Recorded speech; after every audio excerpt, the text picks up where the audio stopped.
अकबर, साबिर पाक का जलाल बहुत मशहूर था। यही शमसुद्दीन तुर्क पानीपती ने सवाल कर दिया, हुजूर फना किसे कहते हैं, बका किसे कहते हैं? हुजूर बोलते तो हैं लेकिन मतलब समझ में नहीं आता। साबिर पाक ने फरमाया वक्त आने पे जवाब दूंगा। जब विसाल का वक्त करीब आया, शमसुद्दीन पानीपती को बुलाया, फरमाया सुनो, जब हमारा विसाल हो जाए, इंतकाल हो जाए, हमें गुस्ल देने की जरूरत नहीं, कफन पहनाने की जरूरत नहीं। कहा हमारे हुजरे का दरवाजा बंद कर देना, सब गैब से हो जाएगा। फरमाया मेरे जनाजे की नमाज भी कोई ना पढ़ाए। कहा हुजूर तब कौन पढ़ाएगा? फरमाया एक घुड़सवार आएगा और वो आकर के नमाज जनाजा पढ़ाएगा। अल्लाह अकबर। शमसुद्दीन तुर्क पानीपती को सारी बातें याद थी। साबिर पाक कलियरी जब इस दुनिया ज़ाहिरी से पर्दा कर गए, हुजरे का दरवाजा बंद कर दिया गया, अंदर से पानी छलकने की आवाज आती रही, अंदर से गुस्ल की आवाज आती रही। थोड़ी देर के बाद जब पानी की आवाज शांत हुई तो दरवाजा खोला, देखा साबिर पाक को गुस्ल दिया हुआ है और आप कफन पहने हुए हैं। अल्लाह अकबर। ये है साबिर पाक कलियरी।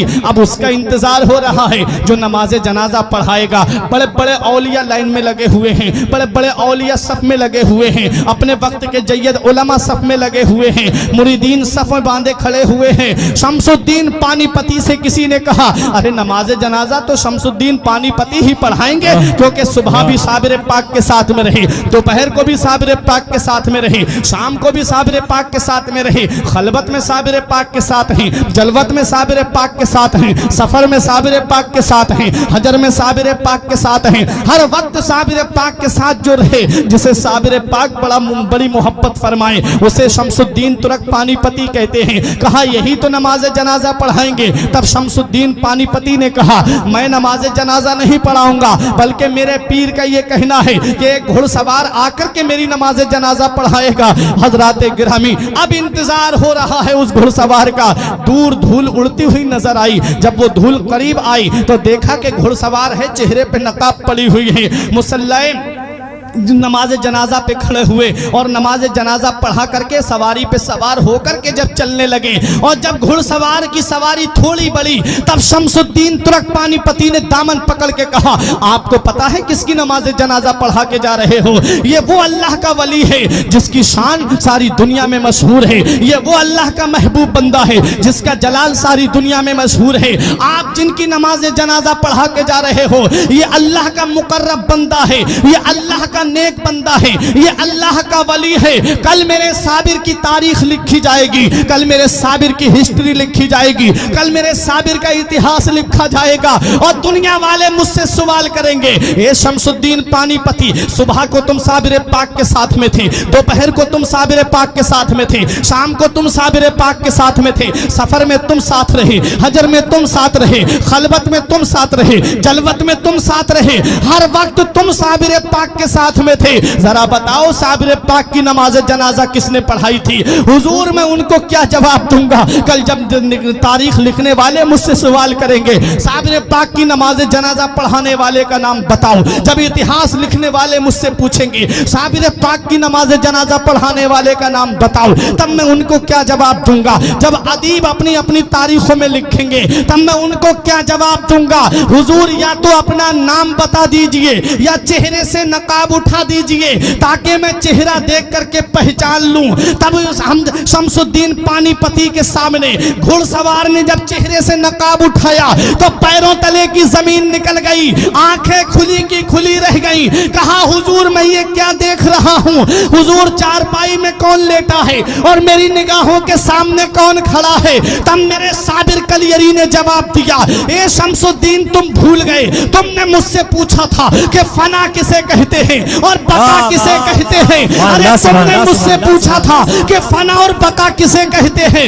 ये जो चारपाई में तुम लेटा हुआ देख रहे हो इसे फना कहते हैं और जो साबिर तुम्हारे सामने खड़ा है इसे बका कहते हैं। पता चला कि जो चारपाई में लेटा है वो रूहानी रूह का जलवा है, और जो साबिर कलियरी सामने खड़े हैं उसे रूहानियत कहते हैं, उसे रूहानियत कहते हैं। रूह अलग होती है, रूहानियत अलग होती है। जिसे रूहानियत का मकाम मिलता है वो लोगों की इमदाद करता है, जिसे रूहानियत मिल जाती है वो लोगों की मुश्किलें दूर करता है, जिसे रूहानियत मिल जाती है वो जब जहां उनका चाहने वाला पुकारता है वो वहां पहुंच जाते हैं। तभी तो मेरे गौस ने फरमाया था, नजर तो इला बिलादिल्लाही जमा का खरदलतिन अला हुक्म इत्तिसाली, मैं अल्लाह के तमाम शहरों को ऐसे देख रहा हूं जैसे कोई अपनी हथेली पर राई के दाने को देख रहा हो। ये क्या है? ये रूहानियत का जलवा है। जिसे रूहानियत मिल जाती है उसका मकाम बुलंद बाला हो जाता है, जिसे रूहानियत मिलती है उसकी शान बुलंद हो जाती है, जिसे रूहानियत मिलती है उसकी अजमत बुलंद हो जाती है, जिसे रूहानियत मिलती है उसका मकाम सुरैया से भी बुलंद हो जाता है। कहां कहां देखोगे रूहानियत वालों को? आओ जरा बताओ मुझे। गौसे पाक रजी अल्लाह ताला अन्हो बगदाद की सरजमीन पर रहे और चंद जगह तबलीग दीन जाने करने का इरादा हुआ, वहां तक पहुंच गए। और जरा सुनो, साबिर पाक कलियरी को देखो, कलियर की सरजमीन पर आपने अपना क़याम किया। निजामुद्दीन औलिया देहलवी ने दिल्ली में क़याम किया, आला हजरत ने बरेली शरीफ में क़याम किया, पीलीभीत के शाहजी मियाँ ने पीलीभीत में क़याम किया, सैयद सालार मसूद गाजी ने बहराइच में क़याम किया, हुजूर शाहमदार ने मकनपुर में क़याम किया, गरीब नवाज ने हिंदुस्तान की सरजमीन अजमेर में आकर के क़याम किया। पूरे हिंदुस्तान में तो नहीं घूमे थे ये अल्लाह के वली, गौसे आजम चंद मकामात के अलावा पूरी दुनिया में तो नहीं गए थे। साबिर पाक कलियरी कलियर और उसके चंद मकामात के अलावा पूरे हिंदुस्तान में तो नहीं घूमे थे। निजामुद्दीन औलिया देहलवी दिल्ली और चंद मकामात के अलावा पूरे हिंदुस्तान का तो सफर नहीं किया था। लेकिन फिर वजह क्या है कि आज पूरी दुनिया के कोने कोने में इनका नाम है, दुनिया के हर हर गोशे में इन शख्सियतों का नाम है। कौन सा ऐसा कमाल किया? अल्लाह कुरान में फरमाता है जो अच्छे काम करता है, ईमान लाता है, अच्छे काम करता है, अल्लाह फरमाता है उसकी मोहब्बत को हम अनकरीब पूरी दुनिया में आम कर देंगे। पता चला ये अल्लाह वाले वो हैं, इन्होंने लोगों को राजी नहीं किया बल्कि अल्लाह और उसके रसूल को राजी किया। और हदीस पाक है, मन काना लिल्लाही कान अल्लाहु लहू, जो अल्लाह का हो जाता है अल्लाह उसका हो जाता है। अल्लाह जिसका हो जाता है फिर उसका नाम मिटने नहीं देता, फिर उसका नाम अंधेरे में नहीं रहने देता।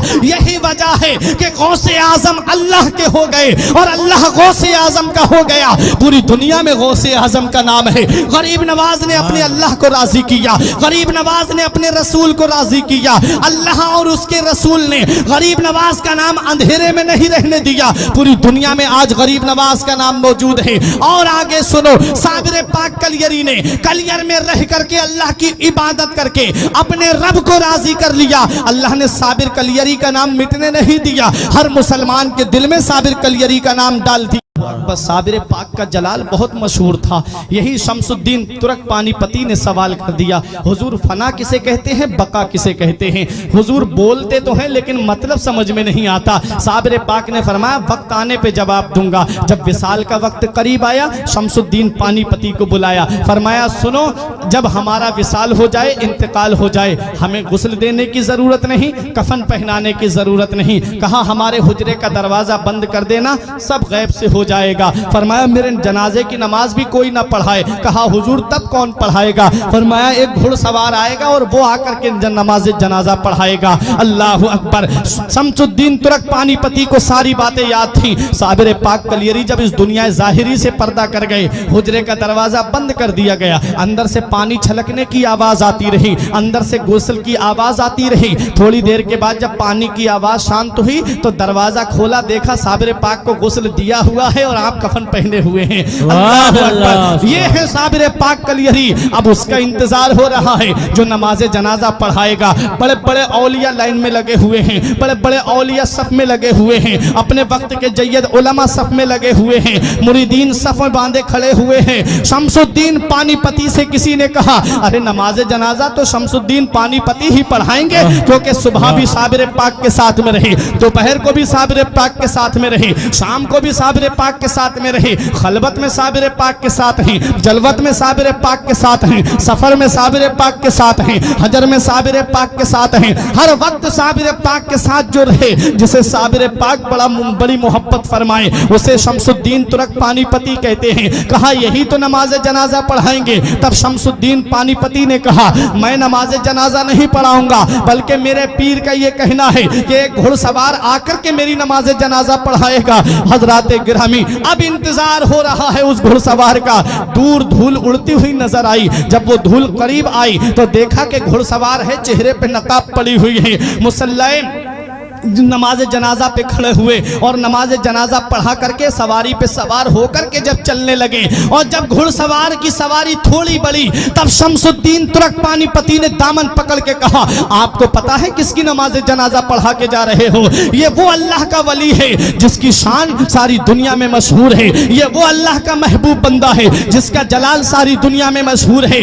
आप जिनकी नमाज जनाजा पढ़ा के जा रहे हो, ये अल्लाह का मुकर्रब बंदा है, ये अल्लाह का नेक बंदा है, ये अल्लाह का वली है। कल मेरे साबिर की तारीख लिखी जाएगी, कल मेरे साबिर की हिस्ट्री लिखी जाएगी, कल मेरे साबिर का इतिहास लिखा जाएगा और दुनिया वाले मुझसे सवाल करेंगे ए शमसुद्दीन पानीपती, सुबह को तुम साबिर पाक के साथ में थे, दोपहर को तुम साबिर पाक के साथ में थे, शाम को तुम साबिर पाक के साथ में थे, सफर में तुम साथ रहे, हजर में तुम साथ रहे, खलबत में तुम साथ रहे, जलवत में तुम साथ रहे, हर वक्त तुम साबिर पाक के साथ में थे। जरा बताओ साबिर पाक की नमाज जनाजा किसने पढ़ाई थी? हुजूर मैं उनको क्या जवाब दूंगा? कल जब तारीख लिखने वाले मुझसे सवाल करेंगे साबिर पाक की नमाज जनाजा पढ़ाने वाले का नाम बताओ, जब इतिहास लिखने वाले मुझसे पूछेंगे साबिर पाक की नमाज जनाजा पढ़ाने वाले का नाम बताओ, तब मैं उनको क्या जवाब दूंगा? जब अदीब अपनी अपनी तारीखों में लिखेंगे तब मैं उनको क्या जवाब दूंगा? हुजूर या तो अपना नाम बता दीजिए या चेहरे से नकाब उठा दीजिए ताकि मैं चेहरा देख करके पहचान लूं। तब हम शमसुद्दीन पानीपती के सामने घुड़सवार ने जब चेहरे से नकाब उठाया तो पैरों तले की जमीन निकल गई, आंखें खुली की खुली रह गई। कहा हुजूर मैं ये क्या देख रहा हूं?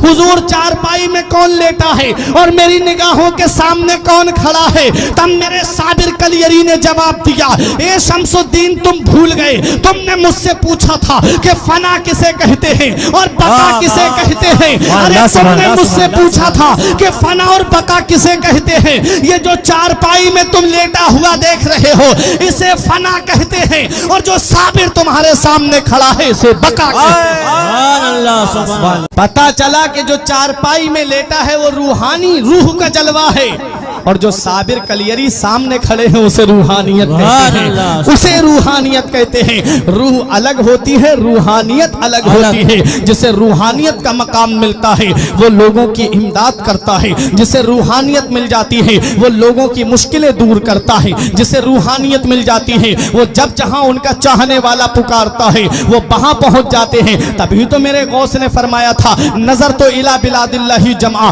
का खरदालतिन अला हुक्म इत्तिसाली, मैं अल्लाह के तमाम शहरों को ऐसे देख रहा हूं जैसे कोई अपनी हथेली पर राई के दाने को देख रहा हो। ये क्या है? ये रूहानियत का जलवा है। जिसे रूहानियत मिल जाती है उसका मकाम बुलंद बाला हो जाता है, जिसे रूहानियत मिलती है उसकी शान बुलंद हो जाती है, जिसे रूहानियत मिलती है उसकी अजमत बुलंद हो जाती है, जिसे रूहानियत मिलती है उसका मकाम मकाम सुरैया से भी बुलंद हो जाता है। कहां कहां देखोगे रूहानियत वालों को? आओ जरा बताओ मुझे। गौसे पाक रजी अल्लाह ताला अन्हो बगदाद की सरजमीन पर रहे और चंद जगह तबलीग दीन जाने करने का इरादा हुआ, वहां तक पहुंच गए। और जरा सुनो साबिर पाक कलियरी को देखो, कलियर की सरजमीन पर आपने अपना क़याम किया, निजामुद्दीन औलिया देहलवी ने दिल्ली में क़याम किया, आला हजरत ने बरेली शरीफ में क़याम किया, पीलीभीत के शाहजी मियाँ ने पीलीभीत में क़याम किया, सैयद सालार मसूद गाजी ने बहराइच में क़याम किया, हुजूर शाहमदार ने मकनपुर में क़याम कयाम किया। गरीब नवाज ने हिंदुस्तान की सरजमीन अजमेर में आकर के कयाम किया। पूरे हिंदुस्तान में तो नहीं घूमे थे ये अल्लाह के वली, गौसे आजम चंद मकामात के अलावा पूरी दुनिया में तो नहीं गए थे। साबिर पाक कलियर और उसके चंद मकामात के अलावा पूरे हिंदुस्तान में तो नहीं घूमे थे। निजामुद्दीन औलिया देहली और चंद मकामात के अलावा पूरे हिंदुस्तान का तो सफर नहीं किया था। लेकिन फिर वजह क्या है कि आज पूरी दुनिया के कोने कोने में इनका नाम है, दुनिया के हर गोशे में इन शख्सियतों का नाम है। कौन सा ऐसा कमाल किया? अल्लाह कुरान में फरमाता है जो अच्छे काम करता है, ईमान लाता है, अच्छे काम करता है, अल्लाह फरमाता है उसकी मोहब्बत को हम अनकरीब पूरी दुनिया में आम कर देंगे। पता चला ये अल्लाह वाले वो हैं, इन्होंने लोगों को राजी नहीं किया बल्कि अल्लाह और उसके रसूल को राजी किया। और हदीस पाक है, मन काना लिल्लाही काना अल्लाहु लहू, जो अल्लाह का हो जाता है अल्लाह उसका हो जाता है। अल्लाह जिसका हो जाता है फिर उसका नाम मिटने नहीं देता, फिर उसका नाम अंधेरे में नहीं रहने देता। यही वजह है कि गौसे आजम अल्लाह के हो गए और अल्लाह गौसे आजम का हो गया। पूरी दुनिया में गौसे आजम का नाम है। गरीब नवाज ने अपने अल्लाह को राजी किया, गरीब नवाज ने अपने रसूल को राजी किया, अल्लाह और उसके रसूल ने गरीब नवाज का